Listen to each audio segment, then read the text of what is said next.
मोदी सरकारनं जुलै 2024 मध्ये अर्थसंकल्पात जाहीर केलेल्या पंतप्रधान इंटर्नशिप योजनेचे उद्दिष्ट आणि प्रत्यक्षातील आकडेवारीत मोठी तफावत दिसून येत आहे। 5 वर्षात 1 कोटी तरुणांना इंटर्नशिप देण्याचं आश्वासन देणाऱ्या या योजनेअंतर्गत गेल्या 2 वर्षात केवळ 26,000 तरुणांनाच इंटर्नशिप मिळाली आहे। ही योजना काय, या योजनेचं उद्दिष्ट काय होतं आणि वस्तुस्थिती काय, हे पुढील काही मिनिटात पाहूयात। नमस्कार, मी स्वानंद बिक्कड, मुंबई तक मध्ये आपलं स्वागत आहे। पंतप्रधान इंटर्नशिप योजना काय होती तर 2024च्या लोकसभा निवडणुकीत भाजपला पूर्ण बहुमत मिळालं नाही। त्यावेळी युवकांचा असंतोष हे एक महत्त्वाचं कारण मानलं गेलं।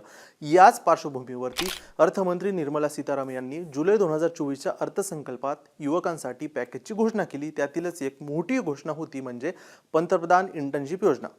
या योजनेचं स्वरूप काय होतं तर यामध्ये 500 मोठ्या कंपन्यांमध्ये 12 महिन्यांची इंटर्नशिप तरुणांना देण्याचा मानस होता। त्यासाठी तरुणांना दर महिन्यास 5,000 रुपयांचा स्टायपंड देण्यात येणार होता। त्यात 500 रुपये हे कंपनी तर 4,500 रुपये हे केंद्र सरकार देण्यात येणार होते। या योजनेत कामाचा अनुभव आणि प्रशिक्षण कंपन्या ज्या देणार होत्या त्यासाठी ते बंधनकारक होतं आणि तरुणांच्या करिअरच्या सुरुवातीला उद्योगाचा अनुभव मिळावा या योजनेचा प्रमुख उद्देश होता। पण आता या योजनेची 2 वर्षातील आकडेवारी पाहूयात। मोदी सरकारनं वेळोवेळी संसदेत दिलेल्या माहितीनुसार पहिल्या फेरीत फक्त 8,000 तरुणांना इंटर्नशिप मिळाली, दुसऱ्या फेरीमध्ये 7,000 आणि तिसऱ्या फेरीमध्ये 11,000 तरुणांना इंटर्नशिप मिळाली। म्हणजे 2 वर्षात फक्त 26,000 तरुणांना इंटर्नशिप मिळाली, जो की सरकारचा उद्देश होता की 5 वर्षात 1 कोटी तरुणांना इंटर्नशिप देण्याचा। तसेच सरकारचं 2 वर्षाचं उद्दिष्ट होतं 30 लाख इंटर्न नेमणं, म्हणजे सरकारच्या उद्दिष्टाच्या 1% पेक्षा कमी काम झालेलं आहे। मग 1 कोटी तरुण इंटर्न्स कुठे आहेत? साधा हिशोब केल्यास प्रश्न उभा राहतो, 5 वर्षात 1 कोटी इंटर्न्स म्हणजे दरवर्षी 20 लाख इंटर्न्स हवेत। पुढील 3 वर्षात 99 लाखापेक्षा अधिक तरुणांना इंटर्नशिप द्यावी लागणार आहे। पण देशातील 500 मोठ्या कंपन्यांमध्ये एकूण कर्मचारी संख्या ही 70 ते 84 लाखांच्या दरम्यान आहे। या कंपन्यांकडे दरवर्षी 15 ते 20 लाख इंटर्न्सला काम आणि प्रशिक्षण देण्याची क्षमता आहे का, हा प्रश्न देखील पहिल्यापासून उपस्थित राहिला होता। आता या योजनेत अडचणी काय आहेत तर ठिकाणाची ही प्रमुख अडचण आहे। सुरुवातीला तरुणांना घराजवळ इंटर्नशिप हवी होती।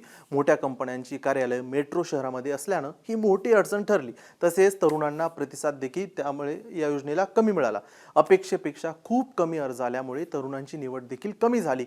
या अडचणी लक्षात घेऊन सरकारनं आता योजनेचं स्वरूप बदललं आहे।